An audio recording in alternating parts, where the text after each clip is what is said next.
We begin the third and final challenge session of the day, the new financial landscape to support national net zero decarbonisation, adaptation, loss and damage, COVID and debt recovery programmes. I am delighted to introduce Dr. Marcelo de Andrade, a sustainability pioneer, former explorer and Olympian. Dr. de Andrade is the founder of ProNatura International, a sustainable development agency, and co-founder of Earth Capital Partners, an environmentally focused investment fund. Marcelo has many years' experience of working in sustainable finance and socio-economic development, and as an explorer, he has witnessed firsthand the environmental issues that can be caused by non-sustainable development. Dr. de Andrade, I'd like to invite you to speak to the summit. Thank you. Thank you very much. It is a privilege and a fantastic opportunity to be here. This is a house that echoes to the rest of the world, so it's very interesting to be here, very important, especially in this week. I'd like to start saying that I'm an optimistic in spite of all the negative elements that you hear here the whole day. And the reason why I'm an optimistic, I'm not going to say a but, I'm going to say the reason why I'm optimistic is because I've been following the movements of capital for the last 40 years. It's not because I'm smarter than anybody, it's just because I'm older than most. So you have this privilege to see I put my timer here so my leader doesn't get me in trouble. So please, you know, I know I'm Brazilian, I should be worried about this, but you know, I am. It's just exactly because of that. But so it started with the expeditions and exploring farthest places in the world, and I witnessed, you know, in person the problems of nature, social elements that were really damaging the planet. And I realized by talking to people much smarter than me, big businessmen, big scientists, academia, that the problem that I was visualizing on my experiences with environment, they were not just because the environment was killing itself.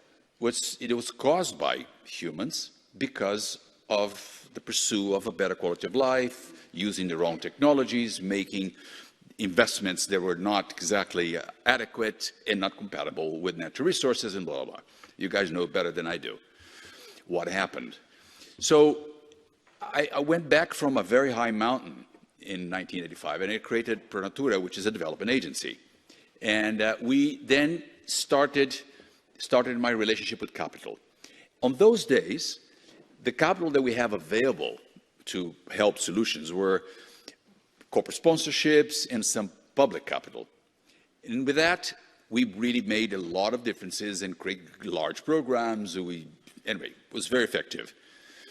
But it was not enough. It was just a drop in the bucket, very, very small compared to the scale of the problem. In my dictionary, the word solution has to have the same scale of the word problem that has caused it. So in order to get a solution to something, you have to have the same scale. So what we were doing then was nice, but not a solution. So in 1992, the term sustainability was consolidated by the United Nations Conference in Rio. So they added social and economic to environment.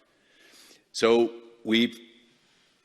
that really motivated me, and they gave us a couple of awards, recognition. So it was the right time to pass on the agency to a proper management to grow it.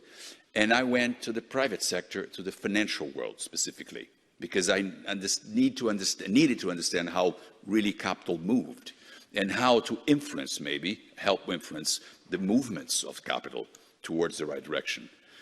And then I started a small venture capital fund in partnership with the IFC. And it was the first of its kind. It had a positive impact in biodiversity mandate. It was small, very difficult, have all the scars to show, like my former speaker here this morning. But it worked. And it created a small bank dedicated to sustainability. And 12 years ago, really, it consolidated and I was very privileged to co-found Earth Capital, which is the entity was founded in the UK with 5 British partners, and presently is the largest private equity firm in the world, to my knowledge, that exclusively invests in sustainability. So Earth Capital had, then the movements of capital really changed at that moment. It had changed already in the venture capital that I created with the IFC in '92, because we had like 80% private investors and 20% grants. So different kinds of blended finance. Before it was not blended really, it was just corporate gifts and public money. This started to be blended, the first venture capital fund. And then in terms of Earth Capital, I experienced several different kinds of blended finance. Earth Capital has a sister company, has a couple of sister companies. One of them is Berkeley Energy, and it invests in 2023. It will have deployed $1.5 billion in renewable energy in sub-Saharan Africa and Asia. But most of this money is DFI money. So it's not grant money, it's public money, but it's public money that needs to be returned with a profit. It may be a little more patient, it may be a little less expensive, but still, it's not purely private money. There's a little bit of private money there, but mostly was DFI money. There's another sister company of Earth Capital, which is SDCL, which is an investment trust that is deploying about $1 billion into energy efficiency. And this is global. It's a FTSE 250 company. It's a very structured, it's a big sister. But Earth Capital itself also has some investments so this is also DFI and private capital, this promote. But in terms of purely private capital, I'll give one example of our investments as Earth Capital, which is in Botswana. We invested in agribusiness, in food production, and we changed that industry, investing capital in a proper way, that from the traditional agribusiness, we moved into greenhouses. Greenhouses, you use a lot less land, a lot less water, less diesel, less chemicals. So it's a very smart way to do agribusiness. You have the possibility of aggregating solar energy to the process, displacing grid coal-fired energy into the whole process, but in a commercial scale that not only feeds and supplies the farm, the operation, but also sells to the grid, and it's an extra source of income. And eventually will become something that involves also even residences and private residences combined. So it's a real new format, but that is only private capital. There's some equity capital from ourselves and bank debt, but private bank debt, not DFI. So it's already another step towards a difference. And I'd like to also bring a very, you feel like I'm growing the scale of the examples I'm making. And I want to make a big one close to home here, which is the offshore wind industry in the UK. It started with public money, but now it's completely private money and it's profitable. So it shows that you can kick off something, you can use public money to catalyze and crowd private investments, but it can be done. Private investment can be filled, can come into these new technologies in the new forms of energy and all that. So this is, I would like to finalize with an example from my own home, which I was just very proud yesterday to witness, which was the announcement of the governor of Mato Grosso state. Mato Grosso, if you're a country, independent country, it would be the 4th largest producer of agribusiness and food in the world. It's a huge place. And the governor announced yesterday a net zero 2035 commitment, which is very interesting because the government is not going to use one penny for that. It's all private sector. The government is going to create the legal framework, the governance structure, as we've said in this house a few times. This is the role of the legislators and the government. But the investment capital will be made by private companies. And they will together structure that. And going full cycle now. I started with the little community investments from ProNatura, and now I'm talking about a whole state, the fourth largest producer in the world. The program that is being announced by the government is called PCI, Produce, Conserve, and Include. The include part of that refers to aggregating the little small producers that are usually left out into larger scale groups, organized groups that can provide a lot of benefits to everybody, and to integrate them with the large producers. So that's a very new step. I have never seen this scale of project with this scope in my life in the world, as old as I am. I haven't seen that yet. So that's really, really exciting. What I'm closing here my remark, I think blended finance is the reason and the evolution of the sophistication of blended finance and technology in general are the two reasons, the pillar reasons of my optimism. I think we're going to make it. And I'd like to make two references to previous speakers. My previous colleague here told me about instead of creating a green rules making, in a house like this, making green rules, this house should make green markets. And this is what the Mato Grosso state is preparing, has demonstrated it can do. And just citing Lord Deben, just spoke a little bit, a very close friend and a mentor to me. And he basically says something very simple. And he speaks beautifully. And he said something that really resonates to me. Making the world a better place is nice, is good, feels good. So, and I have to witness that too, because that's an experience that I lived for the last 40 years working on this. So here's the reason for my optimism. Thank you. Thank you. Thank you, Dr. Andrade. I would now like to introduce our second panellist, Senator Rosa Galvez from the Canadian Parliament. Senator Galvez was appointed to the Senate in 2016, representing Quebec. Originally from Peru, she is one of Canada's leading experts in pollution control and its effect on human health. And as an expert, she's provided advice to many governmental, community, private and international organisations. Senator Galvez, I'd like to invite you to speak to the summit. Thank you so much to the organisers for the opportunity to speak in this incredible venue. Every time I come to Scotland, I feel at home. This country is fantastic.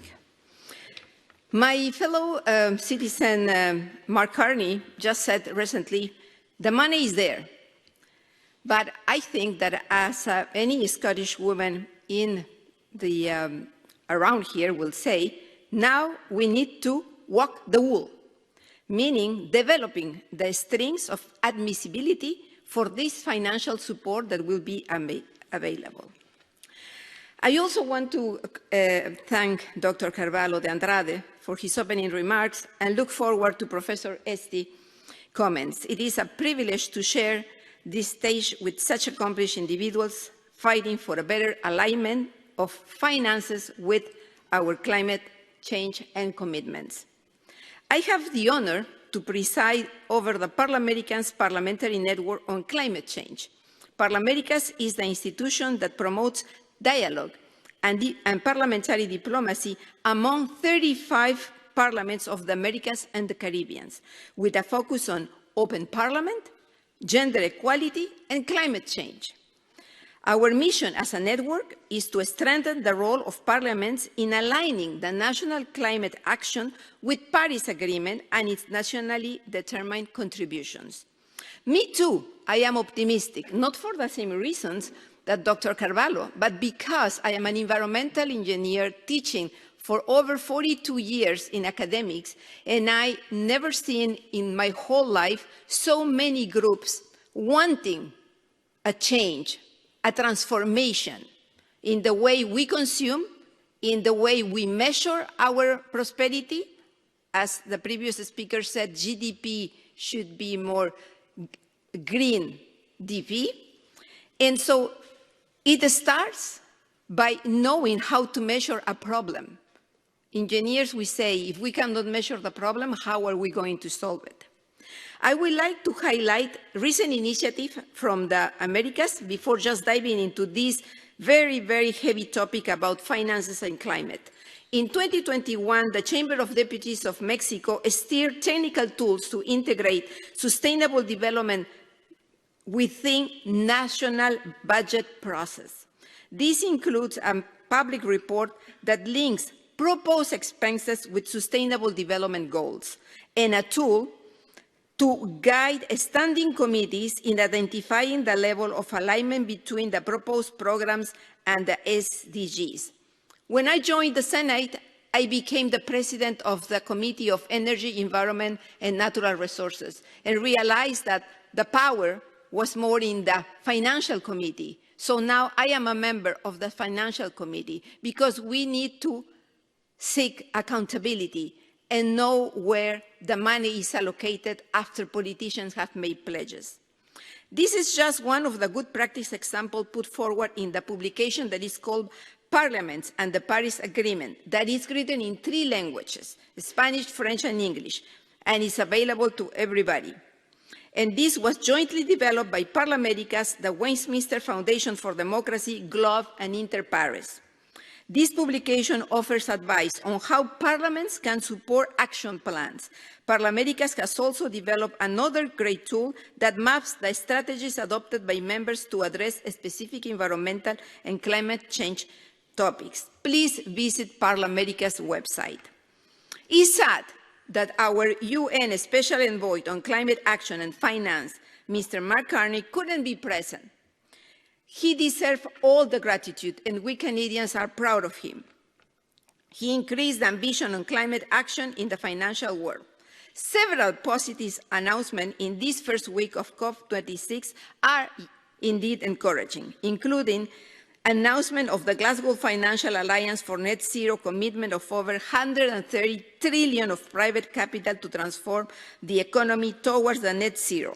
And that 20 countries, including mine, Canada, promised that they will shift public finances away from fossil fuels before the end of 2022. That's tomorrow. Mr. Carney has previously said that it is now time to start fiddling with the wonky plumbing of the financial world. I could not agree more, and I will add that now is the time to transform these general and global statements into bold action that is critically needed. Legislation is necessary to compel us beyond the voluntary actions that has been taken up today. Otherwise, we won't be moving forward in the desired direction. Voluntary actions under the leadership of the Task Force for the Climate Disclosure have unfortunately not delivered change at the scale nor at the speed that we need. The reason why is very simple. Despite ever-expanding data and disclosures, there isn't enough legal and commercial pressure or incentive for business and investors to act. In November 2020, a HSBC survey of 2,000 investors found that only 10% view climate disclosure as a relevant source of information. Isn't that telling? This sober observation is supported by the Oxford Sustainable Finance Programme, whose director recently wrote that climate risk management can make little or no contribution to alignment with climate outcomes. According to them, to attain a real change, action has to move beyond disclosure of climate-related financial risk towards proactive interventions, from engaging the world's emitters to set greenhouse gas reduction targets that are sufficiently ambitious, credible, and science-based to invest in. Financing and helping enable the breakthrough technologies that exist also today and business models of the future. Moreover, a focus on the role of regulators as fiduciary duty and other fiscal incentive is imperative to understand how we might reset the rules to develop a more regenerative and resilient circular economy. We ought to adopt a macroprudential precautionary approach. And if you are wondering what macroprudential means, is the study of the health, soundness, and vulnerabilities of a financial system to identify systemic risk. It also looks at the interconnectedness of financial system participants and how risk can be transmitted through the whole system via these financial linkings. This must mitigate climate change risk to the financial system, but also mitigates the damage that the present financial system inflicts in the environment. We must focus on legislative innovation applied to the existing ways of financing, most notably to the fossil fuel sector, which define and heavily influence our current situation. This new precautionary approach is an injunction to act and to try efficient interventions, because continued inaction is our greatest danger. Too many of the largest investors still operate under an interpretation of fiduciary duties where social and environmental issues can be considered only if they measurably reduce financial risk or increase monetary returns. Banks, which are critically influential actors in any economy, currently have few or none regulatory or commercial incentive to lead the way and reduce the carbon footprint of their loan portfolios. Legislative action is then necessary, dear colleagues. We must enact a precautionary approach that requires financial activities to align with and support achieving climate commitments. This must minimally include supporting the transition to a net zero economy in a manner consistent with a science-based pathway to limit the temperature to increase to 1.5 degrees above pre-industrial levels, avoiding a lock-in of fossil fuel assets that bring harm to humans, society, environment, including biodiversity loss and species extinction. And 3, making substantial positive environmental impacts based on life cycle consideration of developing projects, but also mitigating negative impacts caused by polluting emissions from assets that are not owned or controlled by the organizations reporting their emissions. Then, it appears urgent to make banks' capital reserve and pension funds funding requirements a direct function of the carbon exposure of their portfolios, and specify that the fiduciary duties of corporate directors, pension plans administrators, and other fiduciaries require that their investment must align with climate commitments. This must start with national public finances, namely with crown and government-owned corporations. The world needs more leaders that will tackle both risk with equal pressure, protecting financial institutions from increasing climate-related risk, and protecting humans and our planet from irresponsible financial decisions. Thank you very much. Thank you, Senator Galvez. I would now like to introduce our final panellist for this session, Professor Dan Esty. Professor Esty serves as Director of the Yale Centre for Environmental Law and Policy and Co-Director of the Yale Initiative on Sustainable Finance. He previously served as Commissioner of Connecticut's Department of Energy and Environmental Protection from 2011 to 2014, where innovations included the launch of a green bank to promote clean energy and restructuring of environment permit programmes. Professor Esty, I'd like to invite you to speak to the summit. Let me thank the presiding officer and thank Malady Mera and the Globe team for being here today, and thank you all for taking time out of your busy days and busy lives. I want to start my comments today honoring both of my fellow panelists by taking you all back 30 years to my own time as a climate change negotiator, as a young official with the U.S. Environmental Protection Agency. And I recall very distinctly in the run-up to the Rio Earth Summit of 1992, being taken aside by the Secretary General of that event, the great Canadian businessman and diplomat Maurice Strong. And Maurice Strong was waiting to meet my boss, the EPA head, Bill Riley, and I was chatting with him about what he expected and what he hoped for. And he said to me something that at the time I didn't fully appreciate, but have come to really understand is the challenge for all of us. And what he said to me was, Dan, when we bring together 100+ presidents and prime ministers and a dozen other ministers from each of those governments and an associated number of legislators and thousands of media and tens of thousands of NGOs, there are only two outcomes that are possible: success and real success.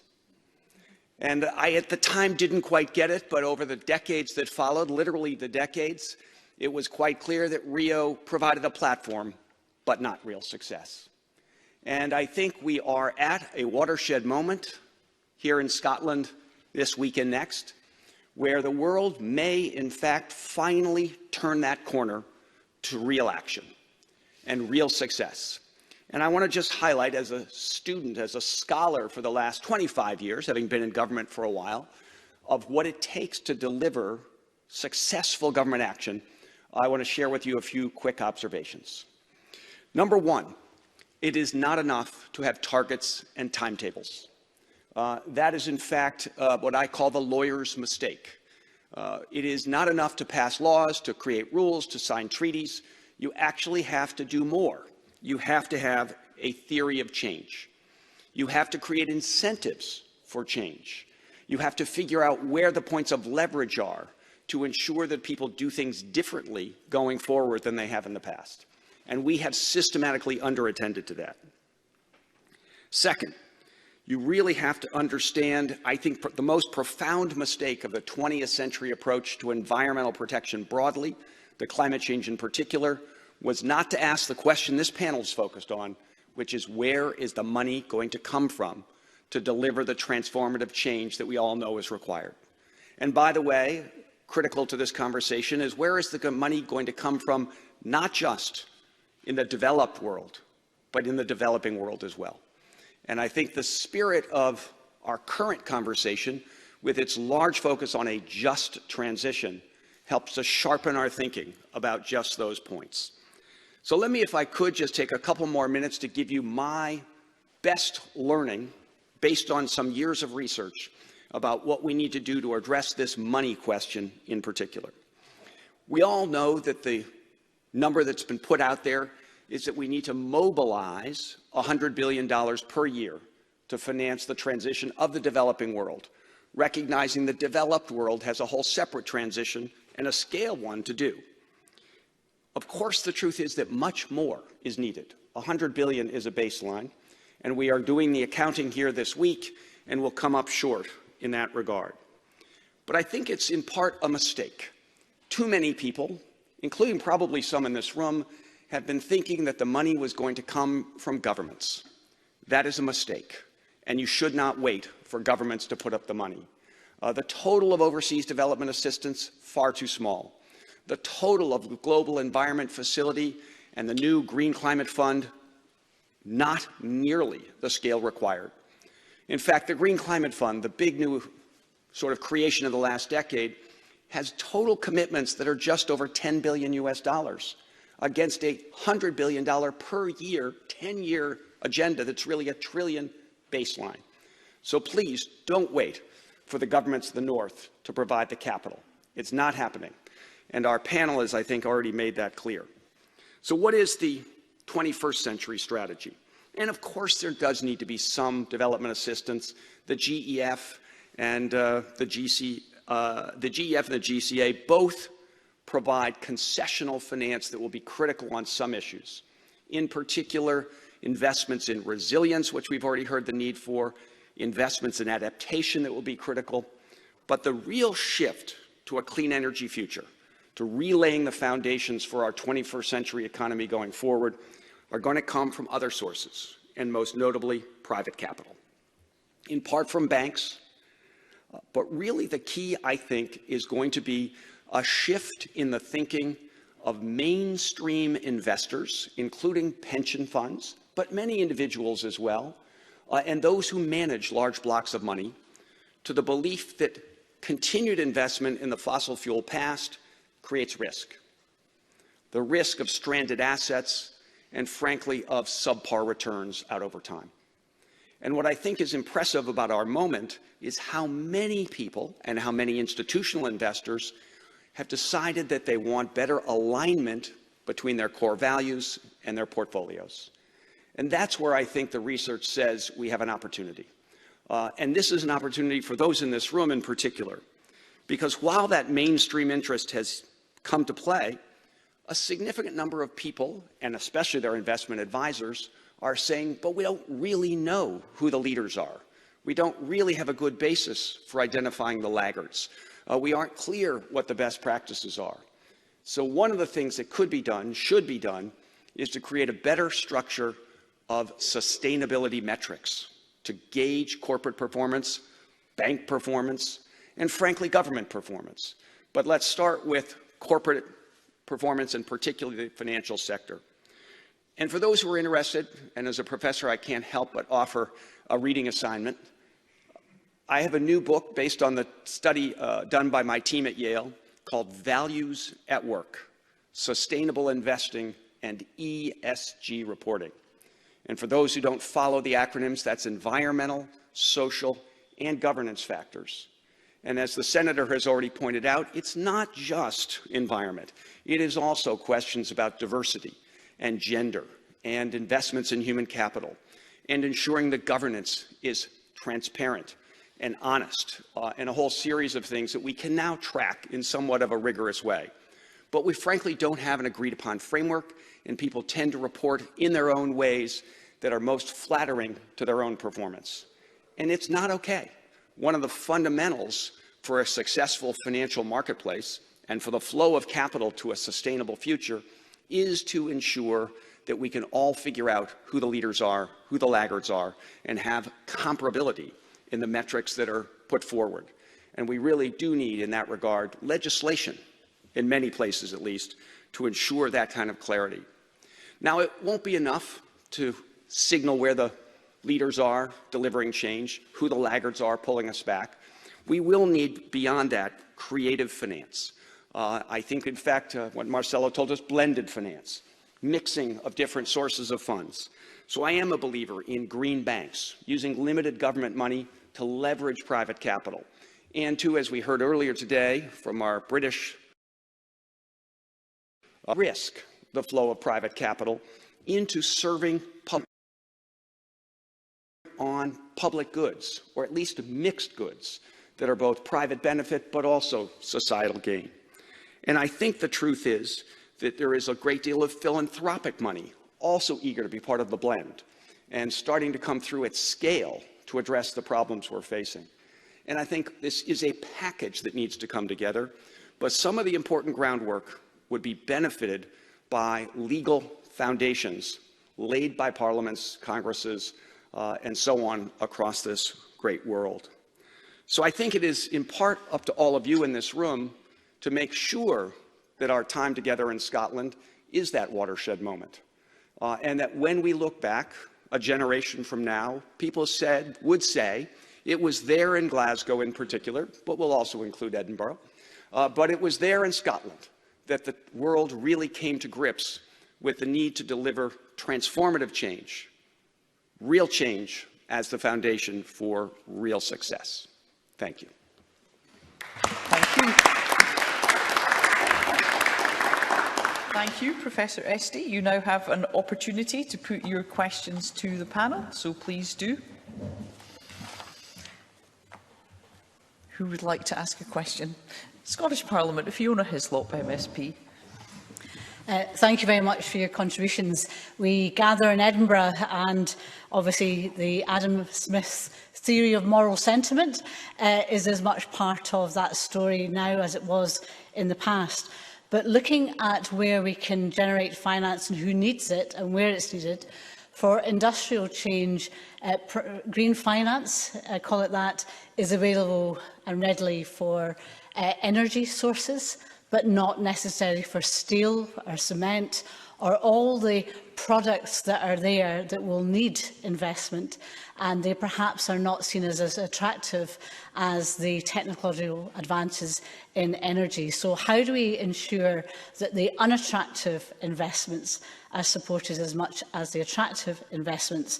And in Scotland, we have a Scottish National Investment Bank to exactly do what you're saying, to de-risk, to crowd in additional funding, 1 billion funding over the next 5 years. So it really is taken seriously, but I appreciate your advice on these matters. Thank you. I'm going to go, I'll go this way down the table, if I may. So Dr. De Andrade, Professor Esty, and then to Senator Galvez. Would you like to kick off? First, okay, Thank you. Sure. Thank you. Well, as I mentioned there, I didn't specify that, but I had always had in my life two kinds of hats, the missionary and the mercenary. So I'm going to put the mercenary on to answer your question. As a financier, one has to look into returns. And most importantly, as Dan mentioned, risk-adjusted returns, depending on the risk you're having, the kind of returns you do, because you got to analyze the risk profile of any investment and the elements of that, and how to mitigate them, how to de-risk that. Have many ways to do that. Climate change is not only about energy, it's about all of the elements that compose the quality of life of humans and the quality of life of the rest of the living things in our planet, including the planet itself.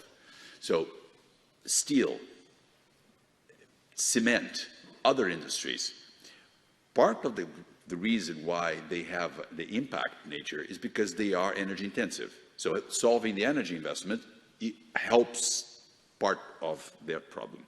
But in order to have a complete element of sustainability into the outcome of investments in general in the economy, you got to take everything into consideration. The way you extract the iron ore, the way you transport it, the way you process it, the way you sell it, and how you do what you do with it when it's finished. When we finish using it. It's a full cycle economy. So the investment needs to be done on a risk-adjusted basis, and that's when blended finance come in, because sometimes it doesn't make sense for the private sector alone to come in. So that's the fine-tuning I see as a good, important solution for that. But everything needs to be taken into consideration, obviously. So I would just add to that, that I think one of the interesting elements that could give us even more optimism that this panel has already offered, which is pretty optimistic, I have to say, more so than many conversations here in Scotland this week. But I think one of the things that gives me real sense of hope is the number of places that are doing serious analysis, detailed analysis of what it will require to get to a zero carbon greenhouse gas emissions world by 2050. And I've been part of a team across the United States over the last year and a half developing something we call America's Zero Carbon Action Plan. And it is a look at 6 critical sectors that need to be transformed, what it will take, what the cost will be, and there is a cost. Although, as Lord Stern has always reminded us, you can't just look at the cost, you have to look at the cost of inaction as an alternative, and that cost is rising. So real costs, but real job opportunities in a transformed economy. And I do think there's a role for government to help smooth that transition and make sure that no one is left behind. We do need a just transition, or else there will be a backlash. And I will tell you that the best studies I've seen, and I've looked at a lot of them, including the one I was part of, see a way to about 80% of the reductions required by 2050. And so there's 2 lessons there. One, we will need continued innovation. So investing in innovation in many different ways, technology innovation, supporting technologies. So it's not just better wind turbines and solar arrays, but it's smart grids, smart appliances, new batteries and storage technologies, but also innovation in finance, which you've already heard about the importance of, innovation in public engagement, innovation in partnerships. All of this will be critical. But then a special focus, to answer your question, is going to have to come on those hard to decarbonize sectors, which are societally very valuable, but tough to change. And you named several of them: cement, steel, aviation. While celebrating in Scotland, we might add cows and cattle. Dairy all of these are challenges. And I think we need to be aware that public investment in helping that transition process will be required in these toughest sectors that yet will never be left behind because the public cares about them too much. Senator Galvez. Yes, I couldn't agree more with my speakers, co-speakers, but I want to add something about technology. So this climate crisis brings a lot of preoccupations and worry and stress and risk, but also opportunities for developing R&D and innovation. In Canada, we have, it's true, cement, steel, and aluminium as high emitters. But we're recently finding out that what one company needs, another company can provide. And we have worked for many years in silos. And now we need to cooperate and find alliances and synergistic alliances. And we are, for example, the first thing is the energy that you don't need, because there is a lot of waste of energy. Processes are inefficient, energetically speaking. But then there are also about the purity of some compounds. For example, dolomite seems to be a much better component for steel production than other minerals. So you have to innovate, you have to R&D, you have to look for synergy between industries, and at the end, yes, there is the carbon capture. I'm not so into that, but I know that it will be ready in 10 years. So if we haven't found any other of the previous alternative, then there will be that to be used. Thank you. Thank you very much. I'm going to take 3 more questions before we have to end this session. So I would ask those asking a question if they could direct it to the particular panellist that they think they'd like to hear from most. And the first question is coming from the National Assembly of Seychelles. Good afternoon, panel. I'm Honorable Regina from Seychelles, a small island in the Indian Ocean. When I was listening to Professor, something came to my mind. Yes, I know that sometimes it's very difficult for countries to balance between sustainable development and protecting the environment. You talked about investors. As a small island state, we are in the same problem as Maldives, where we are being affected by the rise in sea level, and we have to do a lot to manage the coastal line. And yet we need investors. My point is, we have scarcity of land. And the government, some years back, embarked on drilling into the seabed to be able to reclaim land, so to provide land to be able to construct hotels, to attract investors, industry for our people. And yet we know that digging into the seabed, it is a problem to the environment. My question is, how do you balance between sustainable development and protecting the environment? Thank you. Can I suggest that Senator Galvez answers that question? Yes, sure. Absolutely. You have to have a very robust assessment of impacts, and where you evaluate the technical impacts, the cost impacts, and the environmental impacts, and you can have a good decision method based on the science to clearly show that your decision going forward with the project at the end, at the long term or the medium term, will be more positive than what you are going to lose if you don't protect your environment. You know, because at the end, that's the decision to take. In Canada, we are thinking today that our decision shouldn't be made in the for the next 1 or 2 generations, but in terms of 7 generations, as the indigenous people think. And also, these projects should be evaluated as in a life cycle process, not only the linear process where we say, okay, it's constructed, it's used, and then that's it. We have to look into when it ends, what do we do with that site, how it is restored, how it's returned to the environment to mitigate the environmental impacts. Thank you. I'm now going to take a question from Baroness Northover from the UK Parliament.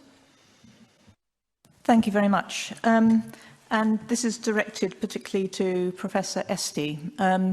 Picking up on the tipping points that you are identifying, and it's quite striking here in the UK, seeing that shift and the significance of ESG and the need to make that central to what companies are involved in, not something siloed, and that people have learnt from things coming from, as it were, left field, whether it's Black Lives Matter, Me Too, or whatever, that suddenly there is a risk.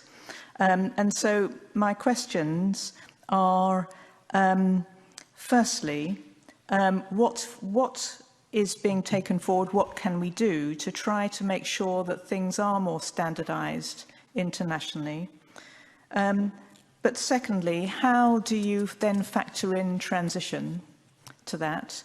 And thirdly, given, for example, the position reported today of the London Stock Exchange, sort of declining in global positioning, and if you look at Shanghai or whatever, obviously going up, what signs are there that investors in other parts of the world, particularly the Asian markets, might also be facing a similar kind of tipping point, or is that not something you're yet seeing? So I think you're raising some of the critical questions that need to be addressed.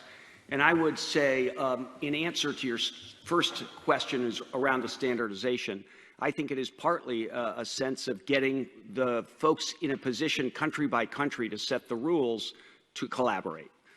If I were to be appointed the ESG czar for a day, I would bring together the stock markets across the world. And we know that there has been good work done in a range of places, including South Africa, for example, including in Hong Kong. So there are a number of models to build on that would be quite good. I also think in order to get to a standard, you've got to have a foundational principle. And this actually answers the question from our leader of the Seychelles delegation. And I think it is a reinvigoration of what has long been talked about but never really implemented. And that's the idea of a polluter pays principle. The idea that there should be no spillovers of environmental harm permitted, at least no unpaid for spillovers of harm. So to use the words of an economist, there should be no uninternalized externalities. So if you cause pollution, you should be required to stop it to the fullest extent possible. And if it can't be stopped completely because it's steel or aviation or something critical, you pay a residual harm charge. And if you've got that foundational principle in place, you could really then gauge on an apples to apples basis, truly comparative basis, who the leaders are, who the laggards are, not just country by country, but globally. And I think that would give you a starting point. And the truth is that as long as there are laggards, as the Baroness's question suggests, there's a risk that there will be one standard in the developed world and a different standard perhaps for China. And that would not be a good thing. We need to put everyone into the same mix so that there is not, and this has been a big concern in climate change, not leakage of economic activity going to low standard jurisdictions. Thank you very much. I'm going to take the Parliament of South Africa next. Thank you. My name is Jomo Nyambi, a Member of Parliament in South Africa. Firstly, let me start by commending the panelists for the incisive, informative presentation they've done this afternoon. My direct question is to Prof.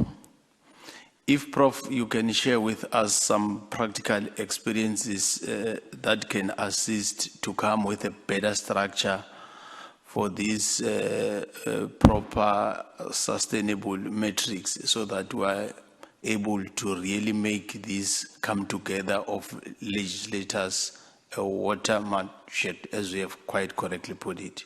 Thank you. So I will answer briefly your inquiry today, and happy to follow up with more detailed information by email in order not to take up too much time here. But I would simply say that a lot of the existing metrics are not well suited to purpose of the sort that we're discussing today. A lot of them were defined in a prior world where a small set of investors, sometimes called socially responsible investors, wanted to exclude whole sectors of the economy. So you had in the United States, for example, church endowments that didn't want to invest in gun making or bomb making or alcohol or tobacco. And frankly, those metrics are not good for what we need today. We need metrics that are not just industry-wide, but company-specific. We need metrics that are forward-looking, that help tell us not just who's lagging, but who's leading. Because some number of these investors want to put their money into driving the sustainable future forward. We need, frankly, metrics that are not just reputational, based on counting newspaper stories, but operational. Who's delivering on-the-ground change? And so there's a whole set of kind of refinements to the existing structure of these ESG metrics that would give a much better foundation to build on. And I'm happy to share some of the research being done at Yale. We have a whole initiative on sustainable finance that as a team digging into this week on week, month on month. So there is a lot of research. Some of it's quite technical, but I think there is a basis now for anyone who's interested in really having a global best practice to start a legislative initiative from. Thank you. I'm going to take Caroline Lucas from the UK Parliament. My question was again to Professor Esty about the interface really between regulation and private sector investment. I readily agree with you that there are incredibly exciting initiatives in terms of where private finance is going, and lots of finance is going into the good stuff, but arguably it's not coming out of the bad stuff fast enough, and the good has to replace the bad, not be in addition to it. So my question is, what kind of regulation would you envisage that would be appropriate to try to get the financial institutions out of the bad stuff? Mark Carney doesn't get away with at least a little bit of a poke here today. I'm going to say that I honor him for the task force on climate-related financial disclosure, because it really helped the corporate world come to realize that the time was now for serious disclosure. But there was a serious flaw in his proposal, and that was that it simply focused on climate-related, too narrow a category, and risk rather than upside as well as downside. And third limitation, I'm glad he's not here. He was originally supposed to be here, and I couldn't have given you such an honest answer. Third limitation, he defined categories, but not underlying methodologies. And it turns out you can't simply define the metric, you've got to say how to report on it. And I'll give you one slightly technical example. But it turns out people all know they have to report on greenhouse gas emissions. They know they have to report on Scope 1, direct caused emissions, Scope 2, indirect energy purchases, and now Scope 3 as well, the impacts caused by your suppliers upstream, your customers downstream. If you don't say how to do that, people all report in their own way. And they, of course, pick and choose among the different frameworks and come up with their own prettiest picture. And that is what undermines the possibility of really casting a spotlight on bad performance. And so I think it is really a matter of taking advantage of one of the other great trends of our moment, transparency, and really using that to advantage. Thank you. I have a question online from Yasmin Ratansi, MP. Thank you very much. And I was listening to all the ups. Am I unmuted? We can hear you, yes. Okay, perfect. I was listening with interest about sustainable financing and how the professor would like to get all the stock markets together. You know, we used to invest previously in ethical funds, and as investors, as individuals who want to invest ethically, sometimes we're taken in for a ride because people know that that's the next best thing, and investors are interested in ethical financing, they're interested in sustainable financing. And there are so many banks who say they have sustainable financing available and sustainable investing available. However, they are the same banks who are putting money into fossil fuels, for example. So how, as an investor, I want some practical guidance as to how we can educate the general public that here are the real stocks that you can invest in. Here are the real companies that you can invest in. Here are the real sectors, because the oil and gas sector in Canada has to survive. You can't just get rid of it. And when you talked about polluters pay, Canada does have a polluters pay legislation. So can somebody shine some light on how would you advise the people who are getting a little frustrated and little skeptical of sustainable investments? Can I put that question to Dr. De Andrade? Well, Professor Esty just said it. It's the way of measuring what's the kind of negative impact that investment is going to have and avoid that, but also reward the ones that have the positive impact. It's internalization of externalities into the whole package, but then you really have to, as you distribute your portfolio of investments, you look into what you don't want to do that will create a negative impact, and who you're going to offer opportunities of investment or capital that is trying to do the better things, the better technologies, the investment in research, the investment in well, R&D is for big companies, but they as well do the positive thing. So when you analyze the kind of investments you're going to do, and you can find online, they're all usually public health companies that have the information is public. You do an analysis of what you're doing. A lot of investment managers today do that as professionals. So sometimes for the normal citizen that's not on the market, they don't really have ways to measure or to understand it properly, but they can find the right kind of asset manager, the ones that do liquid asset investments, that invest in stock that is negotiated in the stock markets, or if you go a little bit more adventurous, you can go into illiquid assets. But anyway, it doesn't matter. You don't need to be a professional to do that. You just need to find somebody that understands exactly the balance Professor Esty mentioned here, and then deploy your capital with them and ask them exactly what you want them to do. You tell them what you want. Senator Galvez, I believe you wish to come in briefly. Yes, thank you.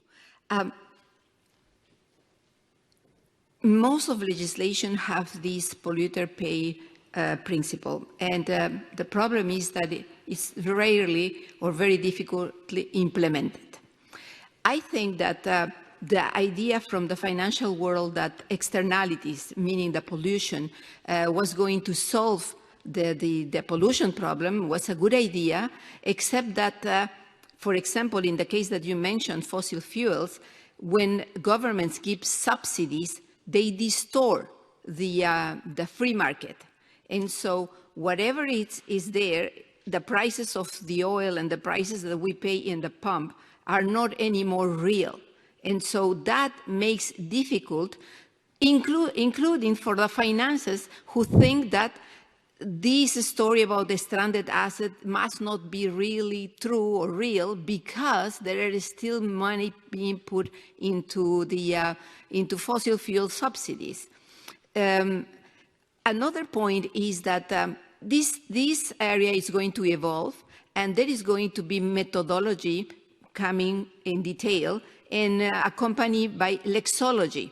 And so Europe is ahead with respect to North America, but we are going to see development in how to better choose these green bonds and easy ways of identifying greenwashing. Thank you.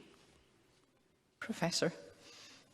So I would just add very briefly, I think the foundation here is to do, as the senator suggested, take seriously the polluter pays principle. And I do think legislators are positioned to lead that charge and to insist that it be actually implemented, not just words that are ignored when actual environmental programs get managed.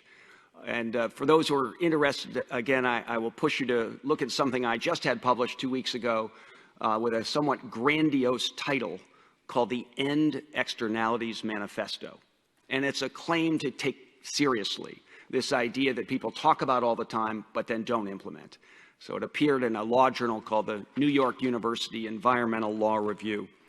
And I do think the answer to the question fundamentally is to specify in law the core structure of, first of all, the principle that you can't cause harm to others, the polluter pays principle, and second, how it's going to be reported on what companies in particular are doing.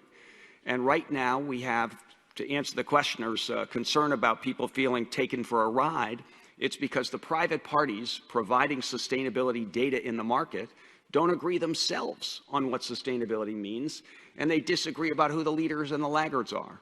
But if you all were to say, here's the framework, everybody reports in a common way, you could solve that difficulty of benchmarking in an honest and serious manner.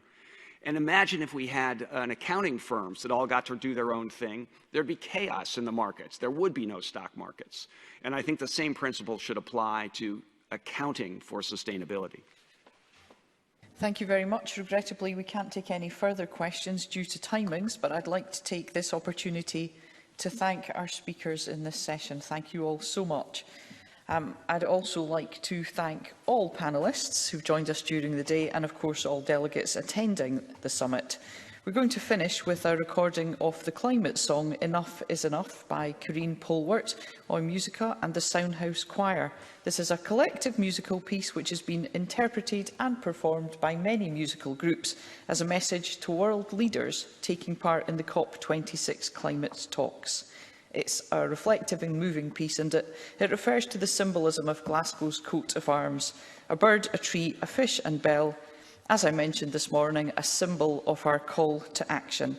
And as today is Youth and Public Empowerment Day at COP26, I hope you agree that this widely performed musical piece is a fitting end to the summit today.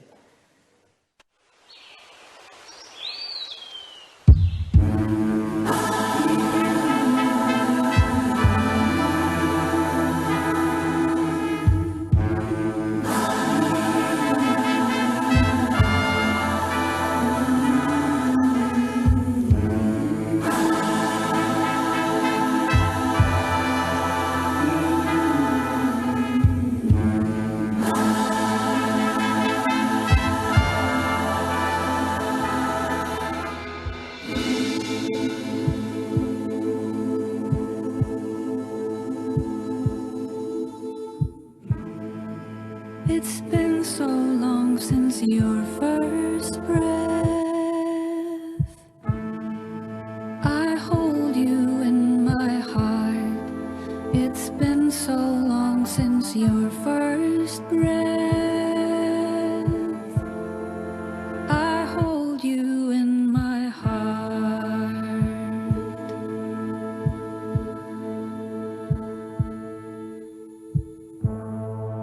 You needed water. I gave you the sea. You needed shelter. I gave you the tree. You needed fire. I showed you the sun. You needed air to breathe. To breathe, to breathe.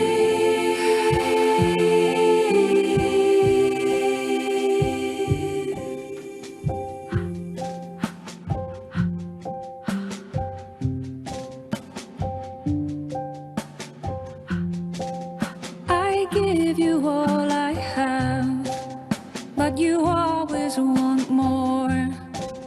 I give it freely to you, but you always want more.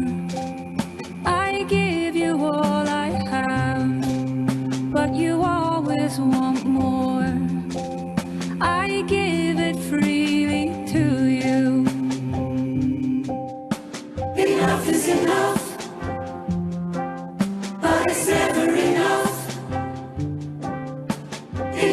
enough. It's all that you need.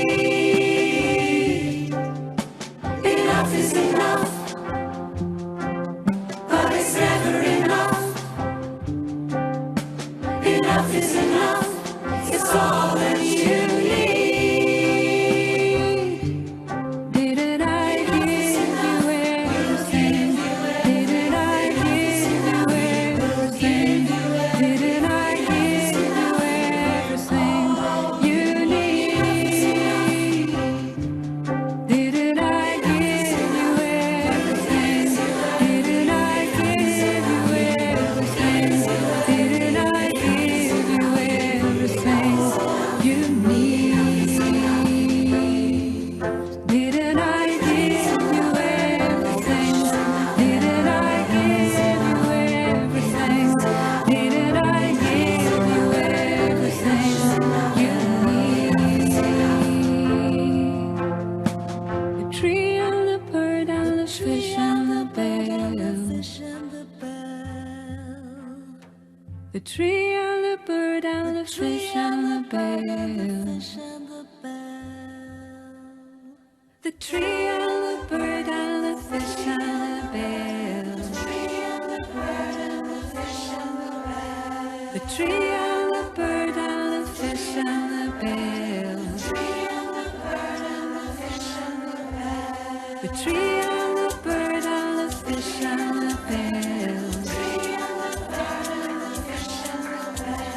The tree and the bird and the fish and the bell. Wherever there's a tree that never grew. Wherever there's a bird that never flew. Wherever there's a fish that never swam.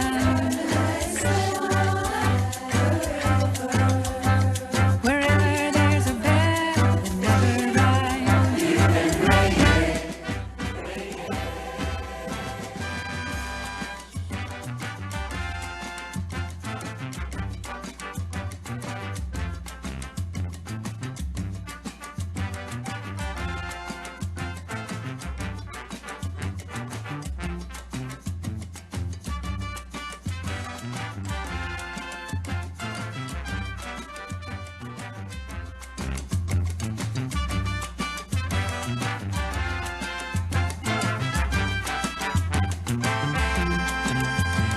Wherever there's a tree that never grew.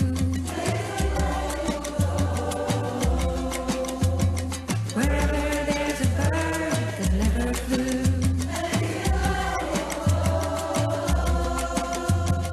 Wherever there's a fish that never swam.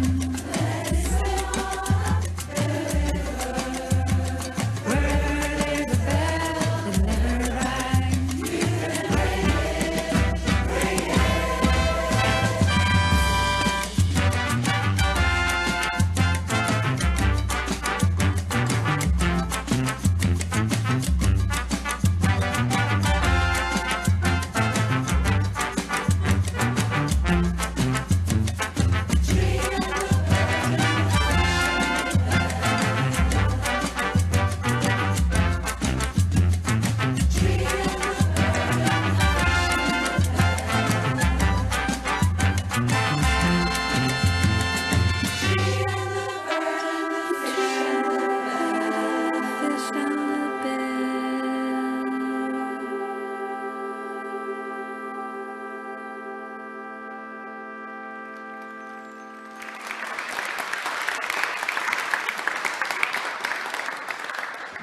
Thank you all involved in that musical piece. It was much appreciated. I have been asked to note a correction before we close today, that Deputy Samuel Onwigbo, just to note that his party affiliation is member of All Progressive Party.